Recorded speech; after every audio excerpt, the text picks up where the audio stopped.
Hello, selamat petang, salam sejahtera, selamat berkempen untuk PRU 15 kali ini. Ini pendedahan yang paling menarik berkaitan dengan kabinet PRU selepas PRU 15, kabinet yang akan dibuat oleh Zahid Hamidi atau Ismail Sabri Yaakob. Beberapa hari yang lepas, aku telah ulas tentang kabinet ini. Apabila aku kata ada orang kata yang akan menjadi Menteri Keuangan nanti ialah Tengku Zafrul. Aku kata bukan. Yang akan menjadi itu adalah Ahmad Maslan. Kerana Ahmad Maslan pernah menjadi Menteri Keuangan, timbalan Menteri Keuangan sebelum ini. Okey, kita tinggalkan tentang itu. Tapi tentang lantikan kabinet. Siapa yang akan melantik kabinet selepas PRU 15 kalau ditakdirkan Barisan Nasional memenangi pilihan raya ini? Persoalan besar ialah adakah Zahid Hamidi ataupun Ismail Sabri Yaakob? Kerana yang beria-ia sangat nak melantik 3 timbalan Perdana Menteri di Malaysia bukan Ismail Sabri Yaakob tapi Zahid Hamidi. Menjadi persoalan, Zahid Hamidi kata dia tak nak menjadi Perdana Menteri. Yang akan menjadi Perdana Menteri ialah Ismail Sabri Yaakob. Walaupun di mana-mana sekarang dicanang oleh pelbagai lapisan masyarakat, netizen kata undi Barisan Nasional bermaksud mengundi Zahid menjadi Perdana Menteri. Walaupun isu ini telah dijawab, telah dinafikan oleh Tokmat dengan menjawab kata Tokmat itu adalah langkah terdesak daripada musuh Barisan Nasional untuk mencari isu bagi melawan ataupun bagi menidakkan Ismail Sabri Yaakob sebagai Perdana Menteri. Dan Tokmat telah kata satu-satunya yang akan menjadi Perdana Menteri yang telah dipersetujui selepas PRU 15 ialah Ismail Sabri Yaakob dan timbalan pula belum lagi diberitahu sesiapa. Tapi ramai netizen kata itu pernah sudah berlaku. Yang menjadi poster boy harusnya menjadi menteri besar seperti di Johor, tapi akhirnya poster boy hanya tinggal jadi poster boy. Jadi tak tahulah. Itu semua hanya boleh dibuktikan selepas PRU 15. Adakah benar apabila undi Barisan Nasional maka mengundi Zahid sebagai Perdana Menteri telah dinafikan oleh Tokmat, tapi kita tak tahulah kebenaran dia sehinggalah PRU 15 selesai dan angkat sumpah Perdana Menteri. Bagaimanapun, ini pendedahan, ini satu ulasan daripada Nazri Aziz yang kita semua pasti kenal. Apabila Nazri kata Perdana Menteri patut putuskan anggota kabinet, bukan Presiden UMNO. Ini masalah besar. Kalaupun Ismail Sabri Yaakob jadi Perdana Menteri, yang dirisaui oleh Nazri adalah apabila kabinet yang dibuat nanti bukan atas kehendak Perdana Menteri Ismail Sabri Yaakob. Menurut Nazri, Presiden UMNO Ahmad Zahid Hamidi tidak boleh memutuskan siapa akan dilantik sebagai anggota kabinet. Jika Barisan Nasional menang dalam pilihan raya, kata Nazri Abdul Aziz, sebelum ini semua Perdana Menteri kita ialah Presiden UMNO, tetapi kali ini berbeza, katanya. Dan Zahid tidak boleh paksa anggota parlimen tanda tangan semua hak untuk memutuskan menteri kepadanya atau tanda tangan supaya Perdana Menteri akan datang memberikannya hak untuk melantik siapa yang dia fikir patut jadi Perdana Menteri. Ini hak Perdana Menteri, bukan Presiden UMNO. Ini perlu difahami. Lebih baik tahu undang-undang. Dia tidak tahu undang-undang, katanya kepada Malaysia Kini. Anggota Parlimen Padang Rengas yang enggan bertanding lagi itu mengulas mengenai dakwaan calon-calon BN diminta menandatangani surat aku janji. Nazri bagaimanapun tidak dapat mengesahkan sama ada benar atau tidak dokumen sedemikian. Sebelum ini terdapat dokumen yang menghendaki calon memberi kuasa kepada Zahid untuk memutuskan kedudukan dalam kabinet. Salinan yang beredar di media sosial itu juga mengatakan mereka mesti menyokong Zahid sebagai Perdana Menteri dan membenarkan UMNO mempertimbangkan kerjasama dengan parti lain. UMNO menyifatkan dokumen itu sebagai palsu. Aku pun setuju dokumen itu ialah palsu. Tapi hati-hati dengan apa yang berlaku dalam politik Malaysia. Kerana di dalam politik Malaysia, semuanya bakal boleh jadi benar.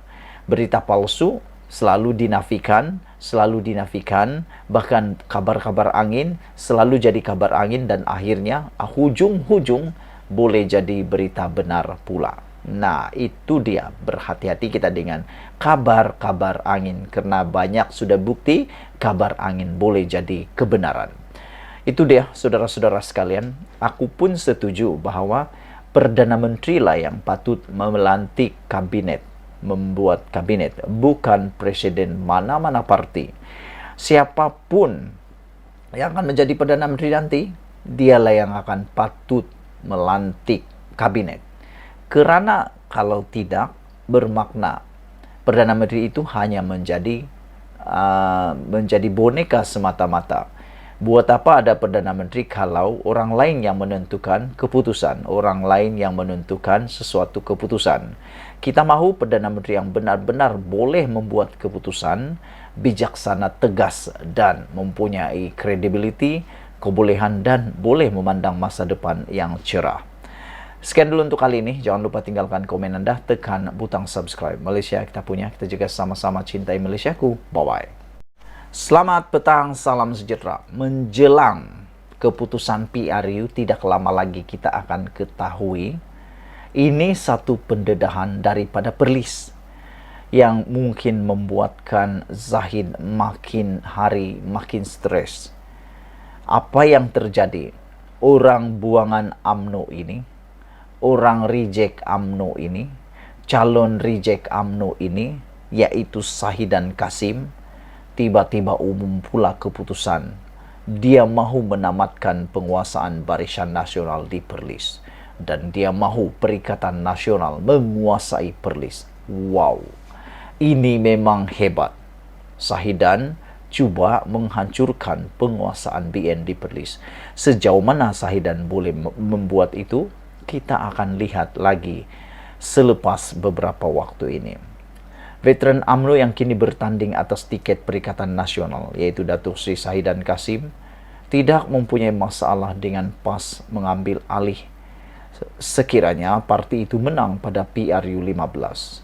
Selepas diketepikan daripada barisan calon UMNO dan dipecat daripada parti itu, Shahidan mempertahankan kerusi Parlimen Arau yang disandangnya selama 4 penggal atas tiket PAS di bawah Perikatan Nasional PN.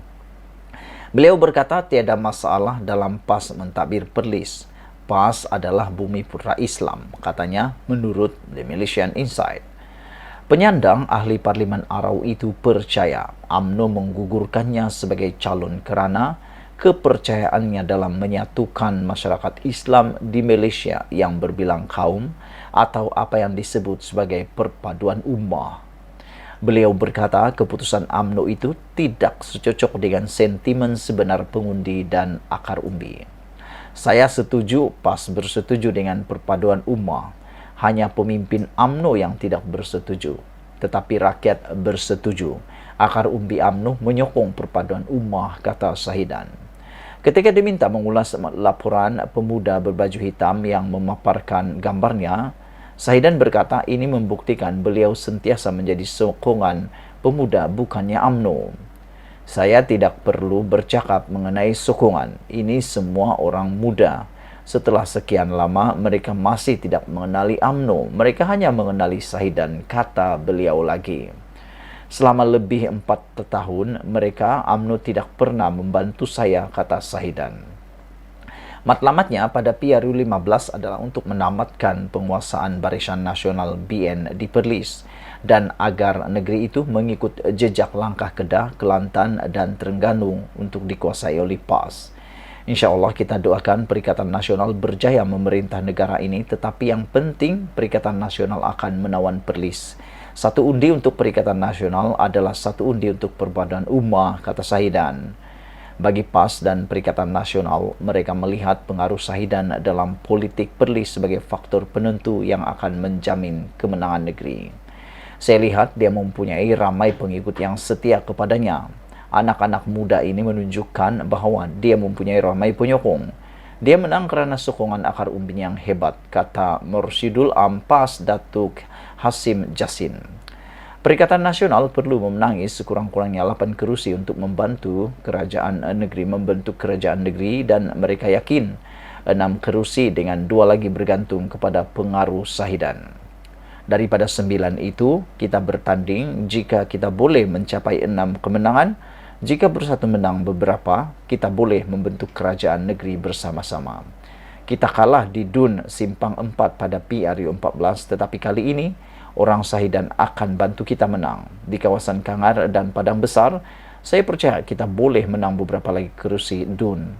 Tidak mustahil untuk membentuk kerajaan selepas itu, kata beliau. Itu dia saudara-saudara sekalian, apa yang didedahkan oleh Sahidan, apa matlamat Sahidan Kasim ini membuatkan Zahid Hamidi stres, membuatkan Zahid Hamidi makin sakit kepala, makin sukar untuk menang di mana-mana negeri. Perlis yang menjadi kubu kuat Barisan Nasional, adakah akan tumbang gara-gara Sahidan, gara-gara pengaruh Sahidan Kasim? Kita tunggulah nanti. Sebelum kita berpisah, aku mohon kepada semua penonton, tinggalkan komen Anda tentang isu kali ini. Adakah Anda yakin Perlis akan berjaya ditawan oleh Perikatan Nasional kerana adanya pengaruh Sahidan Kasim? Atau tetap akan kalah teruk juga seperti dalam pilihan raya negeri Melaka dan Johor? Kita jumpa lagi. Bye-bye.